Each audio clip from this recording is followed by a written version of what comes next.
Chapter का नाम है nature and significance of management. तो आप कुछ भी पढ़ने जाते हो, सबसे पहले उस चैप्टर के बारे में आपको बेसिक नॉलेज रखना जरूरी है, तभी आपको चैप्टर क्लियर होगा।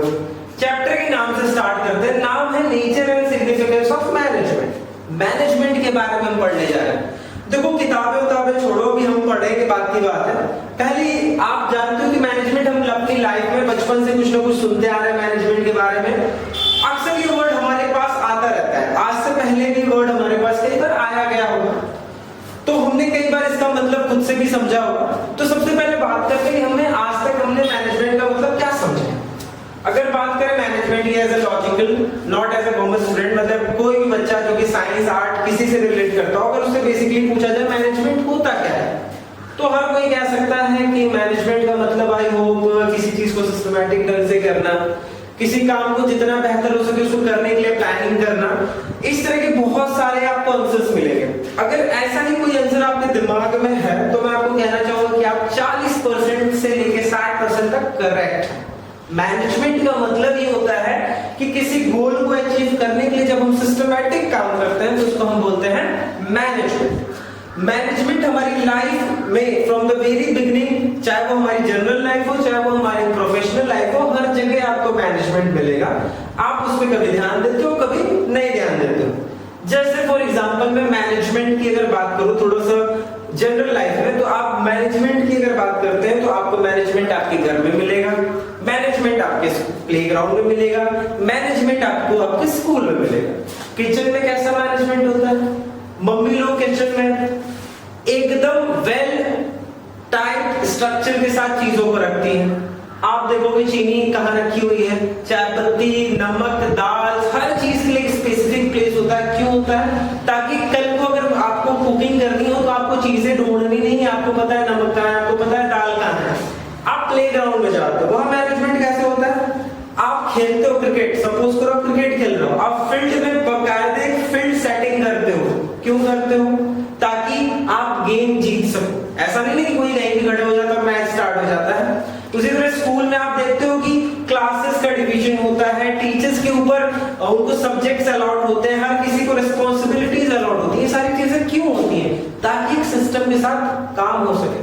तो मैनेजमेंट आपको हर जगह मिलेगा। बस इसमें आपको ये ध्यान देना है कि मैनेजमेंट की definition almost general definition is same, process of systematic work is same for everywhere. बस आपको थोड़ा सा चेंज मिलता है हर जगह की डेफिनेशन के हिसाब से, जगह के हिसाब से थोड़ा थोड़ा डेफिनेशन में आपको चेंज मिलेगा। अगर हम बिजनेस में बात करें मैनेजमेंट की, तो बिजनेस में मैनेजमेंट का मतलब क्या होता है? बिजनेस में मैनेजमेंट का मतलब होता है the process of getting things done with the aim of achieving goals effectively and efficiently। वो प्रक्रिया जिसके द्वारा हम किसी गोल को अचीव करने का प्रयास करते हैं इफेक्टिवली और एफिशिएंटली। तो मतलब अगर हम ओवरऑल डेफिनेशन को देखें, इस डेफिनेशन को समझाने से पहले अगर हम बात करें एलिमेंट्स की, इस डेफिनेशन को पढ़ने 3 एलिमेंट हमें क्लियर होता है कि इस डेफिनेशन में 3 एलिमेंट है। कौन कौन से? कि मैनेजमेंट एक प्रोसेस है, मैनेजमेंट इफेक्टिवनेस पे फोकस करता है और मैनेजमेंट एफिशिएंसी पे फोकस करता है। मतलब मुझे गोल अचीव करना है कैसे? इफेक्टिवली और एफिशिएंटली। मतलब किसी भी टारगेट को अचीव करने के लिए जो भी आप प्रोसेस करते हो, जो भी आप स्टेप्स लेते हो जिसमें इफेक्टिवनेस और एफिशिएंसी को ध्यान दिया जाता है, उसे हम मैनेजमेंट कह सकते हैं। अब बात करते हैं प्रोसेस का मतलब क्या होता है। प्रोसेस का मतलब होता है सीक्वेंस ऑफ स्टेप्स। मतलब आपको छत पे अगर चढ़ना है, कैसे चढ़ोगे? सीधे नीचे से जंप मार के छत पे? Obviously not. आप एक सीढ़ी पे जाते हो, दूसरे सीढ़ी पे, तीसरे, ऐसे कर करके आप टॉप फ्लोर पे जाते हो, छत पे जाते हो। उसी तरह जो मैनेजमेंट होता है वो ऐसे नहीं होता कि आप तुरंत कर लोगे। There are sequence of activities जिनको करना होता है, जैसे प्लानिंग, ऑर्गेनाइजिंग, स्टाफिंग, डायरेक्टिंग, जो कि आपको आगे चल के पढ़ना है। There are series of actions which has to be performed, जिनको करने के बाद ही हम प्रॉपर मैनेजमेंट कर पाते हैं। अब बात करते हैं इफेक्टिवनेस। इफेक्टिवनेस का मतलब क्या होता है? जैसे मैनेजमेंट किस चीज से फोकस होता है कि जो भी हमने टारगेट सेट किया है, जो भी चीज हम गोल अचीव करना चाहते हैं, उसका एक टाइम पीरियड होता है। तो उस टाइम पीरियड के अंदर हम अपना गोल अचीव कर सके, इस पे मैनेजमेंट फोकस होता है। With in the specified time period, जो भी आपने टाइम डिसाइड किया है उसके अंतर्गत। एफिशिएंसी का मतलब क्या होता है? ऑप्टिमम यूटिलाइजेशन ऑफ रिसोर्सेज और minimum wastage of resources. Management इस बात पे भी फोकस करता है कि आप गोल को टाइम से अचीव तो करो ही करो, साथ में मिनिमम वेस्टेज के साथ इसको अचीव करो। मतलब जो भी आपको रिसोर्स मिलते हैं, जो भी रिसोर्सेज आप लगाते हैं अपने मैनेजमेंट प्रोसेस के अंदर, उनका प्रॉपर यूटिलाइजेशन होना चाहिए। इसी का अगला टॉपिक है relationship between efficiency and effectiveness. अभी मैंने आपको बताया कि मैनेजमेंट के 3 मेजर एलिमेंट्स होते हैं, प्रोसेस, इफेक्टिवनेस और एफिशिएंसी, जिसमें इफेक्टिवनेस और एफिशिएंसी बहुत ही ज्यादा इंपॉर्टेंट है। कई बार पूछता है हमसे कि इन दोनों के बीच क्या रिलेशन है, या फिर पूछ देता है कि इन दोनों में से सबसे ज्यादा इंपॉर्टेंट क्या है। तो मैं स्टूडेंट्स में यहाँ क्लियर करना चाहूंगा कि इफेक्टिवनेस और एफिशिएंसी दोनों ही एकदम इक्वल इंपॉर्टेंट है। ऐसा नहीं है कि इसमें इफेक्टिवनेस ज्यादा इंपॉर्टेंट हो या एफिशिएंसी ज्यादा इंपॉर्टेंट हो, बोथ आर इक्वली इंपॉर्टेंट। या दूसरे लहजे में हम कह सकते हैं कि इफेक्टिवनेस और एफिशिएंसी एक ही सिक्के के 2 पहलू की तरह है। मतलब जैसे एक सिक्का होता है, उसके दोनों साइड इक्वली इंपॉर्टेंट होते हैं। अगर एक तरफ 1 रुपया लिखा हो, दूसरी तरफ भारत का एनवलप ना हो, तो सिक्का खोटा सिक्का कहलाता है, मतलब आप उस सिक्के से कुछ खरीद नहीं सकते। उसी तरह मैनेजमेंट में अगर इफेक्टिवनेस है, एफिशिएंसी नहीं है, या एफिशिएंसी है, इफेक्टिवनेस नहीं है, तो मैनेजमेंट बिल्कुल ही नॉट ऑफ यूज होता है। मतलब वो मैनेजमेंट आपका बिल्कुल भी किसी तरीके से आप उसको बेहतर मैनेजमेंट नहीं कह सकते। तो मैनेजमेंट में इफेक्टिवनेस और एफिशिएंसी दोनों ही इक्वली इंपॉर्टेंट होता है। Both have to be present in the process of management. इसके बाद हम बात करते हैं कैरेक्टरिस्टिक और फीचर्स ऑफ मैनेजमेंट। ये बड़ा ही इंपॉर्टेंट है। देखिए मैनेजमेंट के कौन से कैरेक्टरिस्टिक्स होते हैं। सबसे पहली बात, मैनेजमेंट का जो पहला कैरेक्टरिस्टिक है कि management is goal oriented. Goal oriented का मतलब हम जो भी मैनेजमेंट प्रोसेस करते हैं, मैनेजमेंट जिस चीज पे फोकस होता है वो एक गोल के बेसिस पे फोकस होता है। मतलब एक गोल होता है और उस गोल को अचीव करने के लिए हम सारा अपना स्टेप, जो भी प्रोसेस या जो भी एक्टिविटी, जो भी एक्शन करते हैं, वो सभी के सभी गोल को अचीव करने के लिए होते हैं। फॉर एग्जांपल, अगर एक बच्चा ये गोल लेके चलता है कि मुझे अपने बोर्ड एग्जाम्स में 90% स्कोर करना है, तो उसकी जितनी भी एक्टिविटी होंगी वो उसी 90% को अचीव करने के लिए बेस्ड होंगे। जैसे वो टाइम टेबल अगर सेट करेगा तो वो सेट करेगा कि मुझे 6 घंटा पढ़ना है, आधे घंटे टीवी देखना है, आधे घंटे रिफ्रेशमेंट में वेस्ट करना है। इस तरीके का उसका सेटअप होगा। मतलब उसका पूरा का पूरा प्लान जो है गोल को अचीव करने के लिए बनेगा। ऐसा नहीं होगा कि वो 90% स्कोर करना चाहता है तो अपना टाइम टेबल बनाएगा कि मुझे 6 घंटा टीवी देखना है, 8 घंटे सोना है और पूरे 40 मिनट पढ़ाई करनी है, तो मैं 90% स्कोर कर लूंगा। बिल्कुल नहीं, क्योंकि जो टारगेट होता है उसी हिसाब से एक्टिविटी होती है। तो management is always goal oriented. उसके बाद इट इज परवेसिव, या जिसको यूनिवर्सल बोलते हैं। परवेसिव या यूनिवर्सल का मतलब होता है जो कि हर जगह हो, एवरीवेयर। मैंने अभी जैसे आपको स्टार्टिंग में ही बताया कि मैनेजमेंट हर जगह होता है। मैनेजमेंट हमारी जनरल लाइफ से लेके हमारी प्रोफेशनल लाइफ हर जगह होता है, ठीक है। तो उसी तरह बिजनेस में मैनेजमेंट क्या है कि चाहे वो छोटी संस्था हो, चाहे वो बड़ी संस्था हो, चाहे वो प्रॉफिट ऑर्गेनाइजेशन हो या नॉन प्रॉफिट ऑर्गेनाइजेशन हो, आपको मैनेजमेंट हर जगह देखने के लिए मिलेगा। तो management is universal. Okay, now the third point is it is a continuous process. Continuous process का मतलब होता है कि मैनेजमेंट के जो भी प्रोसेसेस होते हैं, जो भी स्टेप्स होते हैं, आपको उसको कंटिन्यू चलाना होता है। ऐसा नहीं कि आपने एक बार कर दिया तो वो आपका फाइनल हो गया। नहीं नहीं, ऐसा नहीं। आपको मैनेजमेंट को हमेशा रेगुलरली करते रहना होता है। जैसे फॉर एग्जांपल मैं आपको एक आपके घर का देता हूं। अगर आप अपने बेडरूम को खूब अच्छे से एक दिन झाड़ू पोछा करके, बेडशीट अच्छा कर लो, सोफा वगैरह साफ करके खूब अच्छे से अलमारी को डेकोरेट कर लो, तो क्या वो पूरी लाइफ ऐसे रहने वाला है? बिल्कुल नहीं। कल आप सो के उठोगे, आपका बेडशीट गड़बड़ है, किताबें निकालोगे, अलमारी गड़बड़ है, तो फिर से आपको बेहतर ढंग से करने के लिए फिर से साफ सफाई करनी पड़ेगी। उसी तरह बिजनेस में मैनेजमेंट का प्रोसेस सिर्फ एक बार नहीं लगता है, आपको उसको तब तक और प्रोसेस करना होता है जब तक कि आप गोल अचीव ना कर लो। तो मैनेजमेंट क्या है? कॉन्टिन्यूअस प्रोसेस है। चौथी बात, it is a group activity. Group activity का मतलब मैनेजमेंट किसी एक व्यक्ति के द्वारा नहीं किया जा सकता है, ये ग्रुप एक्टिविटी होती है। इसको बिजनेस एक्टिविटी भी बोलते हैं कई जगहों पे, क्योंकि देखिए जो कंपनी का गोल होता है उसको अचीव करने के लिए हर एक डिपार्टमेंट को इक्वली अपना उसमें सहयोग देना होता है। जैसे प्रोडक्शन डिपार्टमेंट को अपना काम अच्छे से करना होगा, सेल्स डिपार्टमेंट को अपना काम अच्छे से करना होगा, प्लानिंग डिपार्टमेंट को अपना काम अच्छे से करना होगा। इन सभी की एक्टिविटीज जब एक साथ कोऑर्डिनेट होंगी तभी हम गोल को अचीव कर सकते हैं।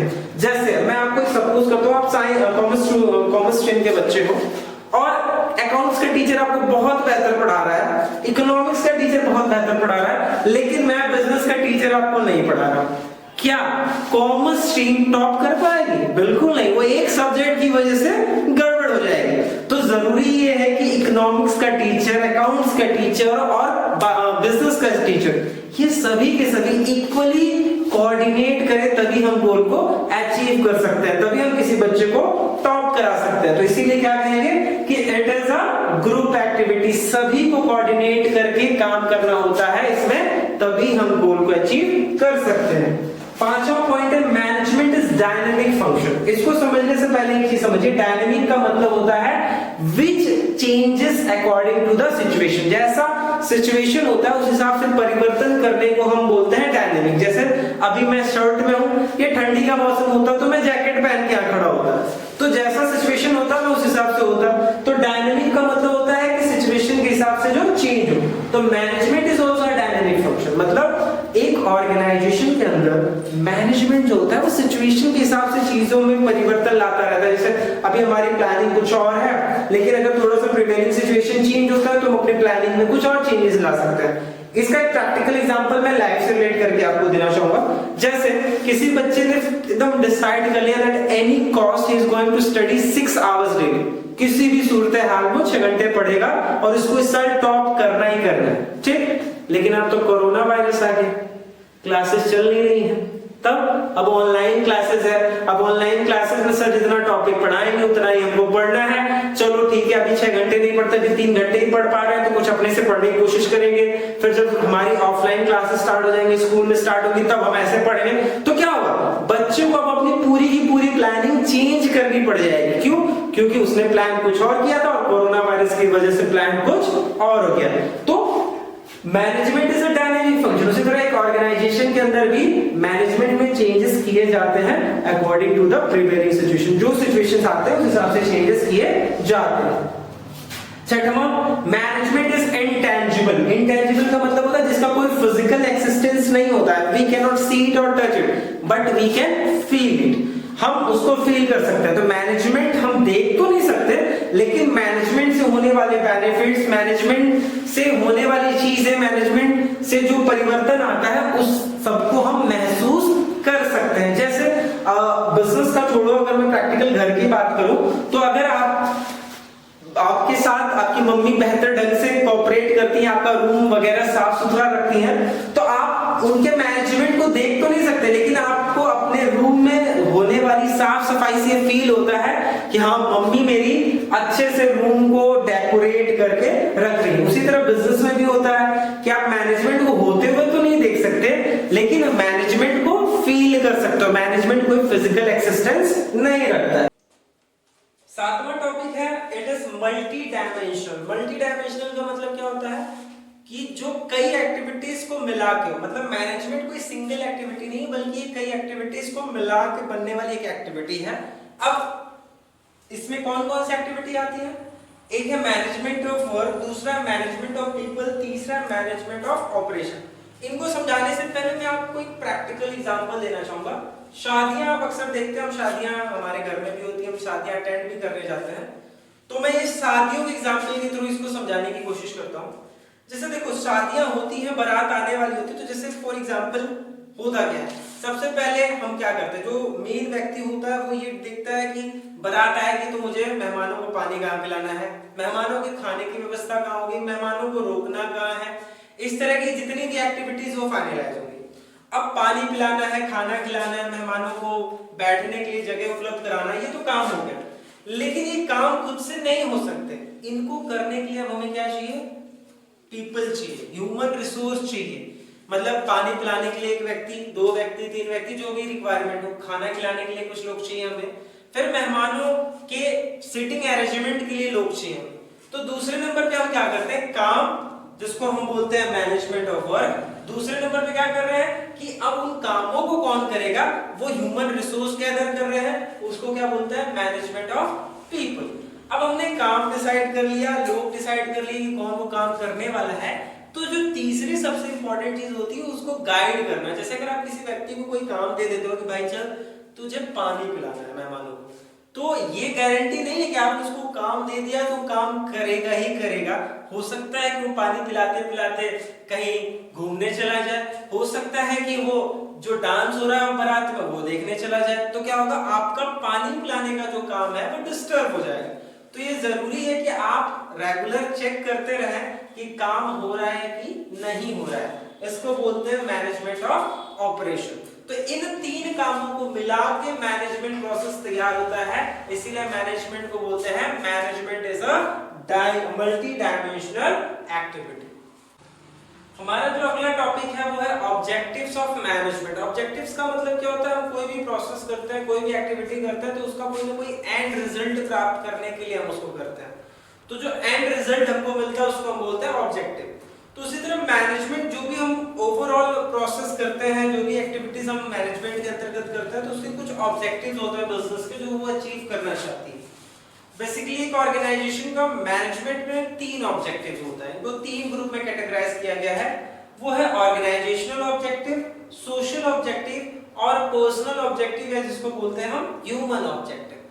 सबसे पहले बात करते हैं ऑर्गेनाइजेशनल ऑब्जेक्टिव। ऑर्गेनाइजेशनल ऑब्जेक्टिव का मतलब होता है जो कंपनी मैनेजमेंट के थ्रू ऑर्गेनाइजेशन के लिए एंड रिजल्ट अचीव करना चाहती है, उसको हम बोलते हैं ऑर्गेनाइजेशनल ऑब्जेक्टिव। अब ये ऑर्गेनाइजेशनल ऑब्जेक्टिव को तीन ग्रुप में कैटेगराइज किया गया है, वो है सर्वाइवल, प्रॉफिट और ग्रोथ। ये तीन ऑर्गेनाइजेशनल ऑब्जेक्टिव होते हैं। सबसे पहले बात करते हैं हम सर्वाइवल की। सर्वाइवल का मतलब क्या है कि आप इस कॉम्पिटिटिव मार्केट में खुद को बचा के रख सके, अपने एग्जिस्टेंस को बचा के रख सके, इसको हम बोलते हैं सर्वाइवल। आज जो हमारा मार्केट है ये कंज्यूमर ओरिएंटेड है। आज मार्केट में कौन किंग होगा और कौन नहीं होगा ये डिसाइड हमारा कंज्यूमर करता है। तो बेसिकली हम मार्केट में बने रहे, संस्था मार्केट में बनी रहे, ये सबसे पहला इंपॉर्टेंट ऑब्जेक्टिव होता है किसी भी ऑर्गेनाइजेशन का मैनेजमेंट के अंदर, कि हम जीवित रहें, दैट इज सर्वाइवल। अब सर्वाइवल में आपको दो चार एग्जांपल देता हूं। ओनिडा एक बहुत ही बड़ी लीडिंग इलेक्ट्रॉनिक्स कंपनी थी 90s की, लेकिन आज की डेट में ओनिडा का आपको जल्दी कुछ नहीं मिलेगा। पहले ओनिडा की टीवी, ओनिडा के रेफ्रिजरेटर्स, ओनिडा के एसी, ओनिडा के कूलर, बहुत सारे मल्टी डायमेंशनल प्रोडक्ट्स मिला करते थे, लेकिन आज वो कंपटीशन से बाहर है, वो एग्जिट नहीं करती। तो आज की डेट में सबसे इंपॉर्टेंट चीज क्या है कि हम सरवाइव कर सके। तो मैनेजमेंट का जो भी प्रोसेस होता है बेसिकली फोकस्ड होता है कि कंपनी सरवाइव कर सके कॉम्पिटिटिव मार्केट में। दूसरा क्या है, प्रॉफिट। अब जब आप सरवाइव कर रहे हो कंपटीशन के अंदर, तो आप थोड़ा बहुत प्रॉफिट भी अर्न कर सको, क्योंकि कोई भी ऑर्गेनाइजेशन का बेसिक जो एम होता है वो होता है अर्निंग प्रॉफिट। तो आप कॉम्पिटिटिव मार्केट में सरवाइव कर रहे हो, तो अब आप किस पे फोकस करोगे, आप फोकस करते हो प्रॉफिट पे। और प्रॉफिट के लिए जब हमने मैनेजमेंट का डेफिनेशन पढ़ा था तो वहां पे इफेक्टिवनेस और एफिशिएंसी पढ़ी थी, ठीक है। वो क्यों, क्योंकि जब आप इफेक्टिवनेस और एफिशिएंसी के साथ अपनी गोल की तरफ बढ़ते हो तो आप प्रॉफिट ऑब्वियसली अर्न करते हो। तो दूसरी चीज क्या है, प्रॉफिट, और प्रॉफिट के साथ तीसरी चीज क्या है, ग्रोथ। जैसे कोई भी संस्था ये नहीं चाहती कि मतलब जितने पे हमने बिजनेस स्टार्ट किया हम उतने पे ही रुक जाएं, बिल्कुल नहीं। अगर आप कॉम्पिटिटिव मार्केट में सरवाइव कर पा रहे हैं, प्रॉफिट अर्न कर पा रहे हैं, तो हमारा तीसरा एम क्या है कि हम अपने ऑर्गेनाइजेशन को ग्रो कर सके। आज अगर हम एक स्टेट के अंदर वर्क कर रहे हैं तो कल दूसरे स्टेट में, कल पूरी कंट्री के अंदर, और हो सके तो कल अब्रॉड द कंट्री भी वर्क करें। ये ग्रोथ के ऑब्जेक्टिव्स होते हैं। तो ऑर्गेनाइजेशनल ऑब्जेक्टिव में मैनेजमेंट तीन चीजों पे फोकस करता है, फिर से रिपीट कर रहा हूं मैं, सर्वाइवल, प्रॉफिट और ग्रोथ, इन तीन चीजों के लिए। अब ऑर्गेनाइजेशनल ऑब्जेक्टिव के साथ साथ कुछ सोशल ऑब्जेक्टिव्स भी होती हैं मैनेजमेंट की। सोशल ऑब्जेक्टिव्स क्यों, आप सोसाइटी के रिसोर्सेज को यूज कर रहे हो और आप सोसाइटी के प्रति कोई ऑब्जेक्टिव्स नहीं रखते हो तो भी आप मार्केट में जो है स्टे नहीं कर सकते, ठीक है। पहले जब आप ट्रेडिशनल ऑब्जेक्टिव्स की बात करते हैं, तब ट्रेडिशनल ऑब्जेक्टिव में सिर्फ ऑर्गेनाइजेशनल ऑब्जेक्टिव को इंपॉर्टेंस दिया जाता था, लेकिन आज की कॉम्पिटिटिव मार्केट में ऑर्गेनाइजेशनल ऑब्जेक्टिव के साथ साथ सोशल ऑब्जेक्टिव्स भी बहुत ज्यादा इंपॉर्टेंट हैं। अब सोशल ऑब्जेक्टिव्स का मतलब क्या हो गया कि जो हम सोसाइटी की, एक संस्था सोसाइटी को क्या रिटर्न दे सकती है, तो सोसाइटी को रिटर्न में क्या देगी कि एक अच्छी प्राइस पे अच्छा good they, quality product available करे। ऐसा नहीं कि सोसाइटी से प्राइसेस हाई चार्ज करें लेकिन क्वालिटी ना दे, फिर वो क्वालिटी की इकोनॉमिक ग्रोथ में अपना सहयोग दे सके, वेल्थ क्रिएट कर सके। इस तरह के जो भी एक्टिविटीज होती है सोसाइटी के लिए, उनको हम किसके अंतर्गत लेते हैं, उनको लेते हैं सोशल ऑब्जेक्टिव्स के अंतर्गत। तीसरा जो हमारा ऑब्जेक्टिव है वो पर्सनल ऑब्जेक्टिव या ह्यूमन ऑब्जेक्टिव जिसको बोलते हैं। ये क्या है, ये ऑर्गेनाइजेशन के अंदर काम करने वाले जितने एम्प्लॉइज हैं उनके लिए जो संस्था, उनके लिए जो ऑर्गेनाइजेशन के ऑब्जेक्टिव्स होते हैं उसको हम बोलते हैं पर्सनल ऑब्जेक्टिव या ह्यूमन ऑब्जेक्टिव्स। देखिए हमारे जो एम्प्लॉइज होते हैं उन्हीं की वजह से ऑर्गेनाइजेशन रन होती है, उन्हीं की वजह से ऑर्गेनाइजेशन किसी भी गोल को अचीव कर सकती है। तो ऑर्गेनाइजेशन का ये दायित्व होता है कि वो कुछ अपने एम्प्लॉइज के लिए करें, और ये जो वर्क होता है ये पर्सनल ऑब्जेक्टिव या ह्यूमन ऑब्जेक्टिव्स के अंतर्गत आता है। इसमें क्या क्या चीजें आती हैं, इसमें एम्प्लॉइज को अच्छी सैलरी आप दे, कॉम्पिटिटिव सैलरी जिसको बोलते हैं, एम्प्लॉइज को एक अच्छा वर्किंग कंडीशन दे सके। इसके अलावा वर्किंग एड्स मतलब सैलरी के अलावा उनको other kind of facilities provide कराने को भी हम पर्सनल ऑब्जेक्टिव्स में लेते हैं। जैसे अदर काइंड ऑफ फैसिलिटीज का मतलब क्या हो गया कि आप उनको मेडिकल फैसिलिटी दें, आप उनको इंश्योरेंस की फैसिलिटी दें, आप उनके बच्चों को एजुकेशनल फैसिलिटी दें। ये सारी की सारी आपकी पर्सनल ऑब्जेक्टिव्स के अंतर्गत आएगी। अब हमारा अगला पॉइंट है इंपॉर्टेंस ऑफ मैनेजमेंट। मतलब मैनेजमेंट इतना इंपॉर्टेंट क्यों है कि इसको फॉलो करने की जरूरत आती है। इसको हम कुछ पॉइंट्स के थ्रू समझते हैं। सबसे पहले management help in achieving group goal. Group गोल का मतलब क्या, अभी मैंने आपको थोड़ी देर पहले बताया कि ग्रुप गोल या बिजनेस गोल मतलब जो main objective of the organization होता है उसको ग्रुप गोल बोलते हैं, ऑर्गेनाइजेशन गोल बोलते हैं। तो एक संस्था के अंदर जितने भी लोग काम करते हैं उनका इंडिविजुअल ऑब्जेक्टिव्स होता है, तो उनके इंडिविजुअल ऑब्जेक्टिव्स को ऑर्गेनाइजेशनल ऑब्जेक्टिव्स के साथ इंटीग्रेट करना, ताकि जो हमारा मेन गोल है वो अचीव हो सके। और ये तभी पॉसिबल है जब हम बेहतर मैनेजमेंट सिस्टम अडॉप्ट करते हैं।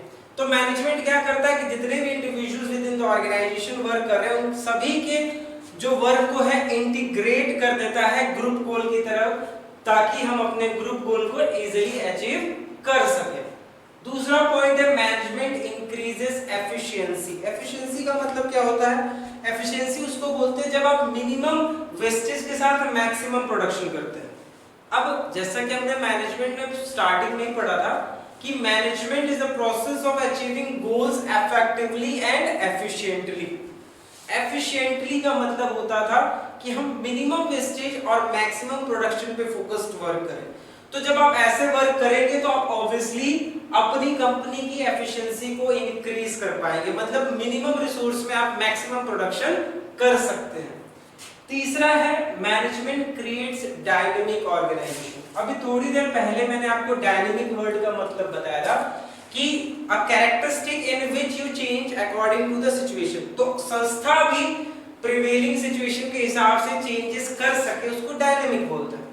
और एक संस्था प्रिवेलिंग सिचुएशन के हिसाब से तभी चेंज कर सकती है अपने स्ट्रक्चर के अंदर, अपनी प्लानिंग्स के अंदर, जब वो डायनामिक हो। और वो डायनामिक कैसे बनेगी, एक बेहतर मैनेजमेंट के थ्रू। तो मैनेजमेंट क्या करता है, किसी भी संस्था को डायनामिक बनाता है कि जैसी सिचुएशन हो इस हिसाब से हम संस्था के अंदर परिवर्तन कर सके। जैसे फॉर एग्जांपल अभी कुछ दिन पहले तक आप कीबोर्ड फोन यूज करते थे, कीवर्टी कीपैड वाले, ठीक है, जिसमें की पैड होता था।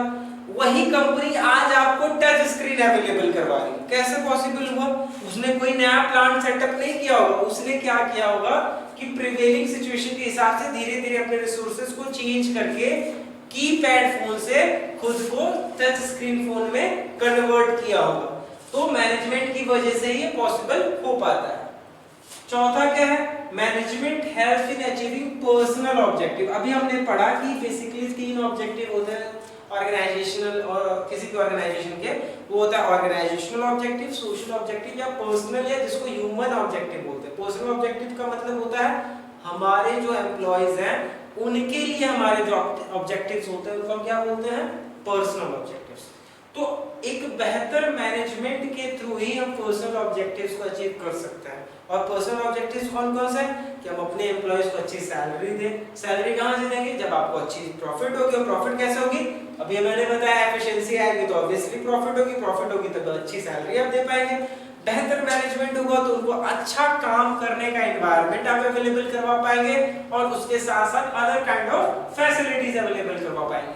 तो जब आप मैनेजमेंट अच्छे से करते हो तो आप क्या करते हो, आप पर्सनल ऑब्जेक्टिव्स को अचीव कर पाते हो। तो मैनेजमेंट आपकी पर्सनल ऑब्जेक्टिव्स को भी अचीव करने में हेल्प करती है। लास्ट है management help in development of the society. Society के डेवलपमेंट में भी मैनेजमेंट बहुत हेल्प करता है।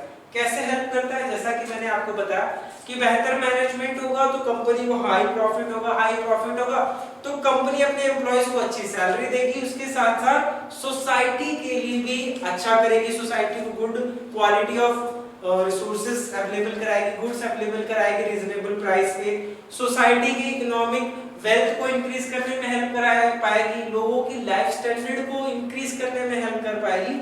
इन सारी एक्टिविटीज के थ्रू हम सोसाइटी का डेवलपमेंट कर सकते हैं।